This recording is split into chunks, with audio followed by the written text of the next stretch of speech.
नमस्कार। देश प्रदेश के इस खास शो में आपका बहुत बहुत स्वागत है। मैं हूं आपके साथ जया कौशिक।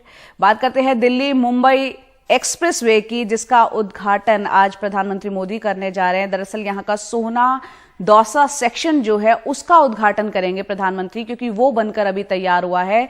हरियाणा के सोहना से राजस्थान के दौसा तक का 220 किलोमीटर का एक्सप्रेसवे बनकर तैयार हुआ है।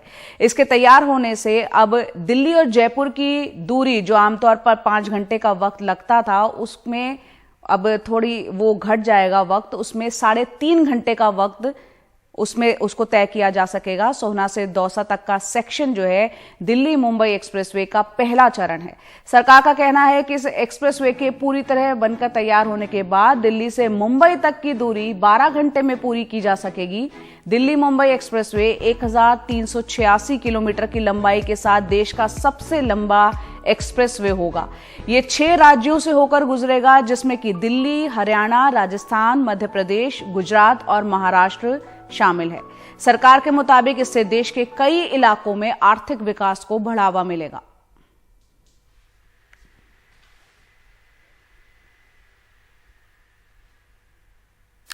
G20 की एम्पावरमेंट बैठक की शुरुआत आगरा में हो गई और महिला सशक्तिकरण के लिए बेहद अहम इस बैठक में 13 देशों के 145 से ज्यादा डेलीगेट्स ने हिस्सा लिया। महिलाओं की भूमिका पर इस बैठक में क्या कुछ चर्चा हुई, इस पर देखते हैं हमारे सहयोगी रविश रंजन शुक्ला की ये रिपोर्ट। अपनी भागीदारी सुनिश्चित कर पाए। G20 की एम्पावरमेंट कमेटी की पहली बैठक की शुरुआत शनिवार को आगरा में हुई। इसके लिए पूरे आगरा को सजाया गया और भारतीय परंपरा और संस्कृति से जुड़ी तमाम चीजों का यहाँ प्रदर्शन किया गया।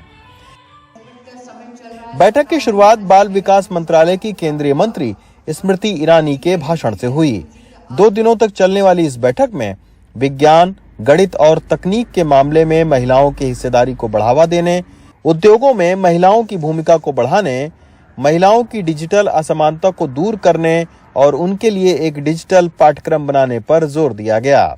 महिला सशक्तिकरण की दृष्टिकोण से राष्ट्र कैसे सशक्त हो सकता है, इन मुद्दों पर भारत की जो उपलब्धियां हैं, भारत की जो सोच है, भारत की जो पॉलिसी है, वो चर्चा का मुख्य बिंदु बना। एक तरफ शिक्षा में विज्ञान हो या गणित हो, जैसे इसरो में मार्स मिशन में हमने अपनी महिला साइंटिस्ट की भूमिका को देखा, ये एक चर्चा का विषय रहा।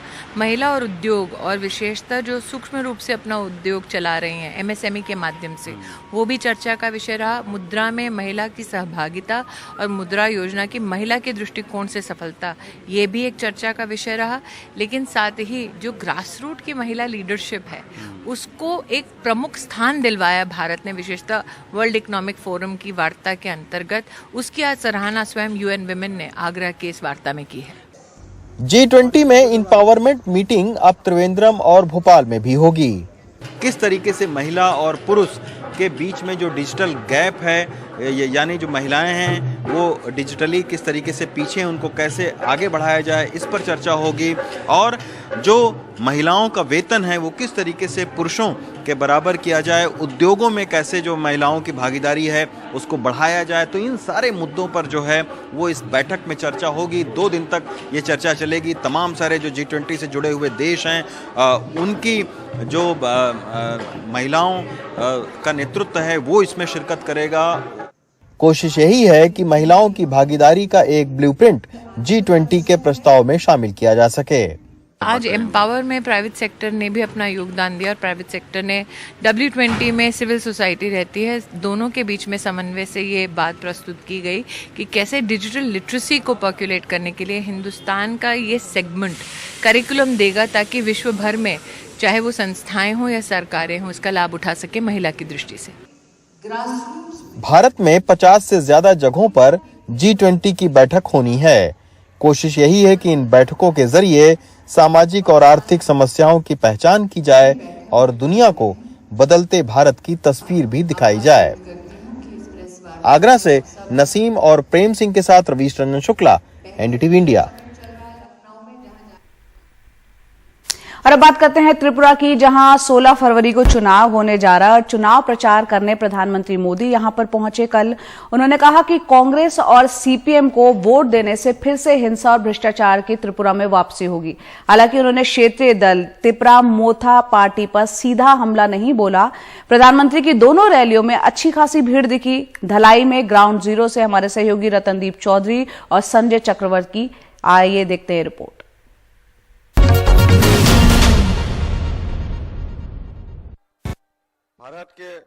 त्रिपुरा में बीजेपी के समर्थक भारी तादाद में प्रधानमंत्री को सुनने आए। नरेंद्र मोदी ने राज्य के चुनाव के लिए शनिवार से प्रचार शुरू कर दिया है। 2024 के आम चुनावों से पहले 9 राज्यों के विधानसभा चुनावों में सबसे पहले त्रिपुरा में वोट पड़ेंगे। शनिवार को हुई 2 रैलियों में धलाई जिले के कुलाई में और वहां से 100 किलोमीटर दूर गोमती जिले के राधा किशोरपुर में मोदी ने वामपंथी कांग्रेस गठबंधन को वोट न देकर डबल इंजन सरकार पर भरोसा करने का आह्वान किया, जिसने त्रिपुरा को हीरा मॉडल दिया। अब त्रिपुरा की पहचान हिंसा नहीं है, त्रिपुरा की पहचान पिछड़ापन नहीं है। आज भाजपा सरकार ने डर, भय और हिंसा से त्रिपुरा को मुक्ति दी है। पहले त्रिपुरा में जीवन के हर बात में एक शब्द सुनाई देता था, चंदा। कुछ भी हो, चंदा।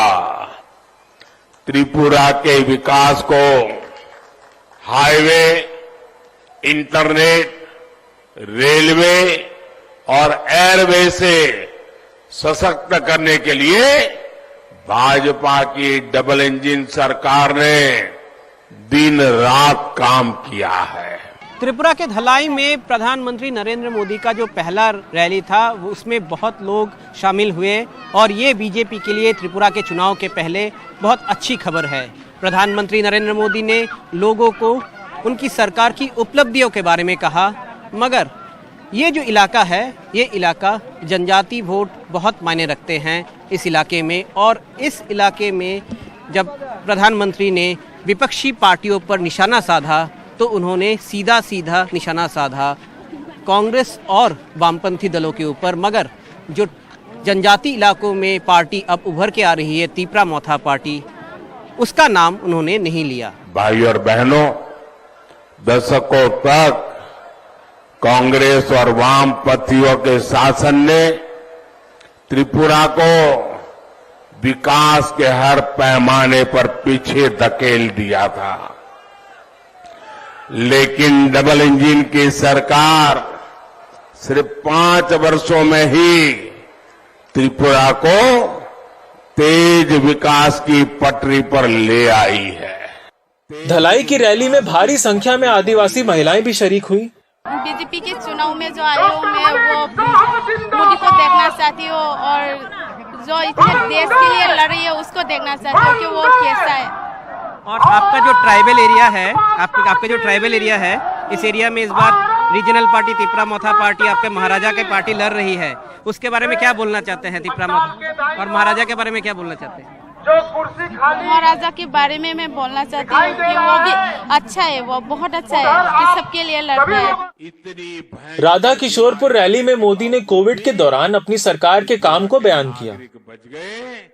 इतना ही नहीं भाइयों बहनों, ये लेखपाल एक राज्य में राज करते हैं। आप कोविड की इतनी भयंकर महामारी आई, इतनी बड़ी बीमारी आई, ज्यादा से ज्यादा बीमार होने वाले लोग उसी राज्य में थे। अधिकतम लोगों को मरने की नौबत भी उनके ही राज्य में आई। हमारा त्रिपुरा बच गया। इतनी भयंकर बीमारी आने के बावजूद भी त्रिपुरा के नागरिक बच गए, क्योंकि भाजपा की सरकार आपकी जिंदगी के लिए दिन रात मेहनत करने वाली सरकार है। He was not in his mood, he is off mood. He has lost the rhythm because he has gathered all inputs from party inputs as well as central agencies inputs. And he knows that BJP isn't coming to power. Modi की 2 रैलियों के साथ चुनाव का बिगुल फूंक दिया गया है। बीजेपी को उम्मीद है कि इस प्रचार के साथ उसने दौड़ में बढ़त बना ली है।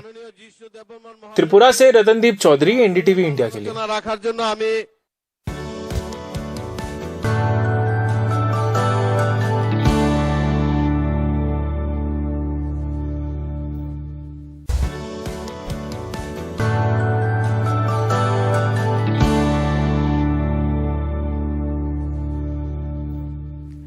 दिल्ली सरकार की आबकारी पॉलिसी के कथित घोटाले के मामले में ईडी ने वाईएसआर कांग्रेस के सांसद के बेटे राघव मंकुटा रेड्डी को गिरफ्तार किया है। इस घोटाले में ये एक हफ्ते में तीसरी गिरफ्तारी है।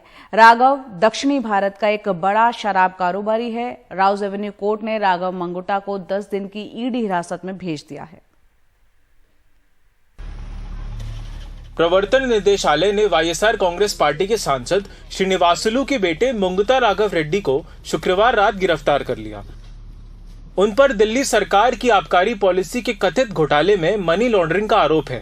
राघव दक्षिणी भारत के बड़े शराब कारोबारी हैं।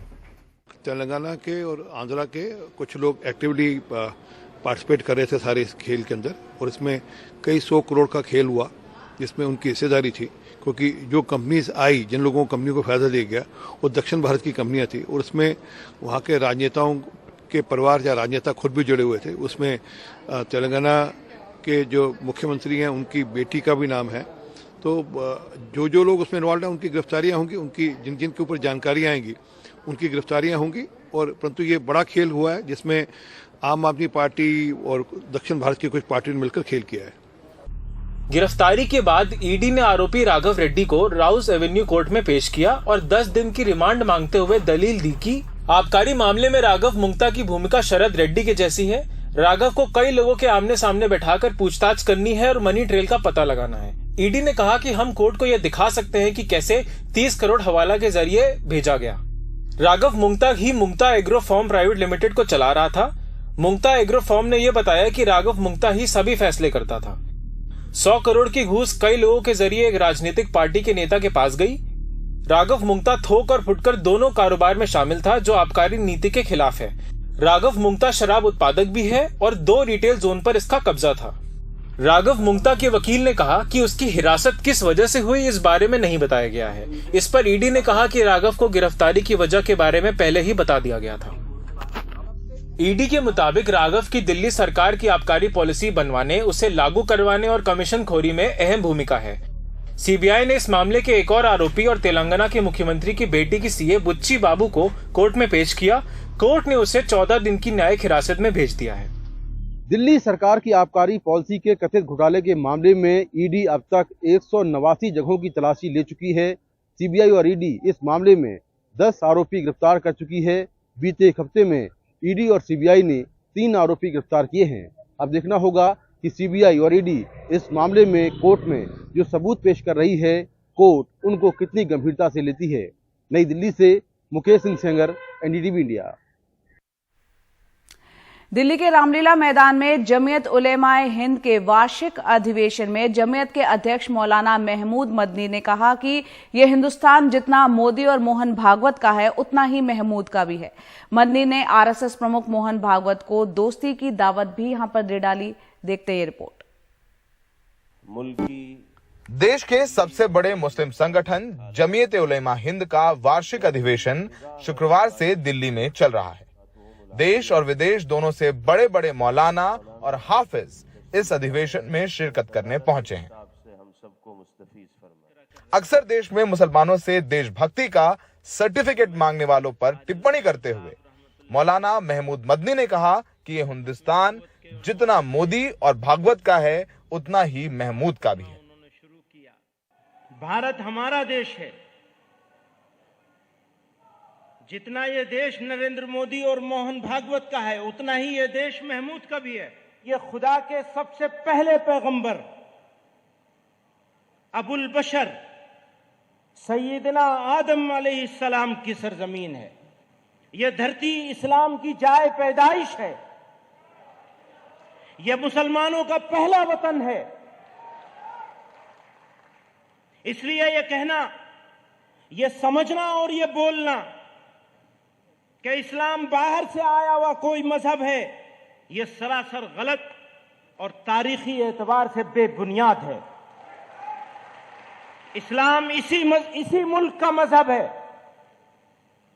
और सभी मजाहिब में, सारे धर्मों में, सारे रिलीजन में सबसे पुराना मजहब है, सबसे कदीम और पुराना भी है। इस्लाम के आखिरी पैगंबर हजरत मोहम्मद सल्लल्लाहु अलैहि वसल्लम इसी दीन को मुकम्मल करने के लिए तशरीफ लाए थे। मुसलमानों की मदनी ने शनिवार को देश की भलाई के लिए आरएसएस की तरफ दोस्ती का हाथ भी बढ़ाया। हम आरएसएस और उसके सरसंघ चालक और उनके मानने वालों को गर्मजोशी के साथ दावत देते हैं कि आइए आपसी भेदभाव और बुग़्ज़ और इनाद, दुश्मनी को भूलकर एक दूसरे को गले लगाएं और अपने प्यारे वतन को, देश को दुनिया का सबसे तरक्की याफ्ता, पुरअमन और मिसाली और सुपर पावर मुल्क बनाएं। हमें सनातन धर्म के फरोग से कोई शिकायत नहीं। आपको भी ध्यान कीजिएगा, आपको भी इस्लाम के फरोग से कोई शिकायत नहीं होनी चाहिए। बीजेपी ने भी महमूद मदनी की पहल का स्वागत किया है। देखिए, जहाँ तक मदनी साहब कह रहे हैं कि वो उतने ही भारतीय हैं जितना और कोई है, बिल्कुल स्वागत है। बिल्कुल वो सब देश में रहने वाले हर कोई व्यक्ति भारतीय है, इसमें कोई शक नहीं। परंतु ये कहना कि यहाँ पर इस्लाम यहाँ का धर्म है, मदनी साहब को अपने परदादा या आज से 15-20 पीढ़ी पहले चले जाना चाहिए। समझ लग जाएगा कि वो भी सनातनीय थे।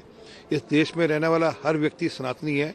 जिस दिन ये समझ में आ जाएगा कि इस देश की जो हमारी कल्चर है, संस्कृति है, वो सनातनी है, जिस दिन उनको ये समझ में आ जाएगा उस दिन सब बातें ठीक हो जाएंगी। रविवार को अधिवेशन का आखिरी दिन है, जिसमें हिंदू धर्मगुरु भी मौजूद रहेंगे। महमूद मदनी ने अपने भाषण में उन तमाम लोगों को जवाब दिया है जो मुसलमानों से देशभक्ति का सर्टिफिकेट मांगते हैं या उनको पाकिस्तानी कह देते हैं। उन्होंने कहा कि कोई मुसलमानों को यहां से जाने के लिए नहीं कह सकता, क्योंकि मुसलमान उतने ही हिंदुस्तानी हैं जितने कि प्रधानमंत्री मोदी या मोहन भागवत। रविवार को इस अधिवेशन का आखिरी दिन है, जिसमें तमाम प्रस्ताव पारित किए गए हैं, उनकी घोषणा की जाएगी, चाहे वो यूनिफॉर्म सिविल कोड के बारे में हो या महिलाओं के मस्जिदों में प्रवेश करने को लेकर के सवाल। नई दिल्ली से सौरभ शुक्ला, एनडीटीवी इंडिया। दिल्ली में चल रहे इंडिया आर्ट फेयर की बात करते हैं, जो कि 9 फरवरी से शुरू हुआ और 12 फरवरी तक चलेगा। यहां पर देश विदेश के कई चित्रकारों ने अपनी अपनी कलाकृतियों को प्रस्तुत किया। करीब 70 गैलरियों में हर तरह की कला देखने के लिए यहां हजारों लोग आ रहे हैं। आइए देखते हैं इस पर एक रिपोर्ट।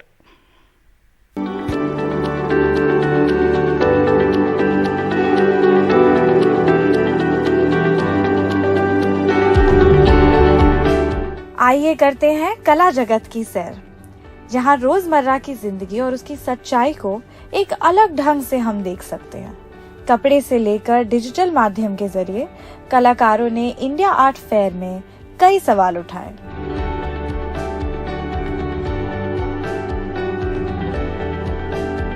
एमएफ हुसैन ने भारतीय कला जगत में अपना नया मुहावरा इजाद किया।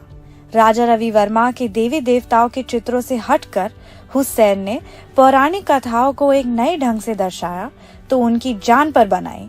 अपने ही देश से उन्हें भागना पड़ा। इस बार इंडिया आर्ट फेयर में हुसैन के चित्रों के साथ कई चित्रकारों ने हर धर्म के पौराणिक कथाओं की कलाकृतियां बनाई। चंबल रुमाल पर मुगलिया कारीगरी तो थी, मगर इस्लाम से जुड़ी कोई छवि कहीं भी नजर नहीं आई।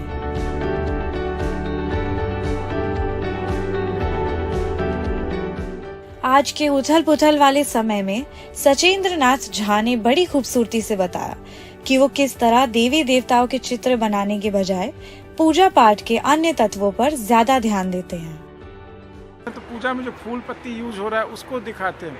इन्हीं सब मतलब कहीं देवी देवता को नहीं लगते, जहाँ से डायरेक्ट कनेक्ट है। अगर मान लिया कोई ट्रैवल करने जा रहे हैं पूजा करने, उनके हाथ में बड़ा सा रहता है फूल का, तो किसी को दिखाने फूल दिखाया तो लगता है कि वो जा रहा है पूजा करने। इन्हीं सब उठा कर लेकर करते हैं। विदेशी राजनीतिक मुद्दे उठाते हुए कई लोग दिखे। ईरान में हिजाब के खिलाफ हुए धरना प्रदर्शन को बखूबी दिखाया गया। कई लोग औरतों के अधिकारों में अपनी आवाज जोड़ते हुए अपने बाल भी काटते हुए नजर आए।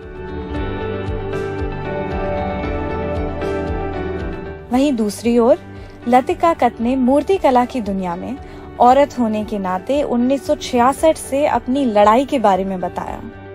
विवादों और तबाही के बीच उन्होंने प्रतिमाओं के जरिए यह दिखाया कि किस तरह हर तबाही के बाद सब कुछ खत्म हो जाता है, कोई इंसान नहीं बचता, रह जाती है सिर्फ जमीन जो खुद ही एक बांस के जनाजे पर पड़ी रहती है। हम अफ्रीका गए थे, देखा खेती हो रही है बढ़िया, लोग ही नहीं है विलेजेस में, everybody died due to AIDS. तो ये भी है कि हम ह्यूमंस को रिस्पेक्ट करना चाहिए अब लैंड को, क्योंकि अल्टीमेटली लैंड ही हमको सस्टेन करता है।